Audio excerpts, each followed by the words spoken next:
Mutton, দেশি mutton,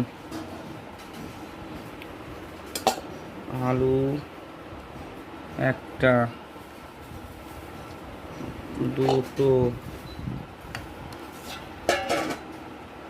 তিনটে, দেখুন চারটে।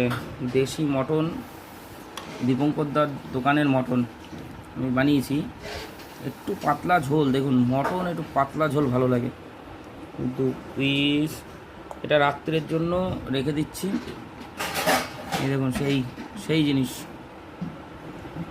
রসুন, আমরা 3 জন মিলে এত মাংস খাবো না, আমরা অত খাই না, অল্প অল্প খাই। এই দেখুন ওপরে কী ভাসছে এটা বলুন তো, সেই জিনিস। এই দেখুন মাংস তুলে নিই।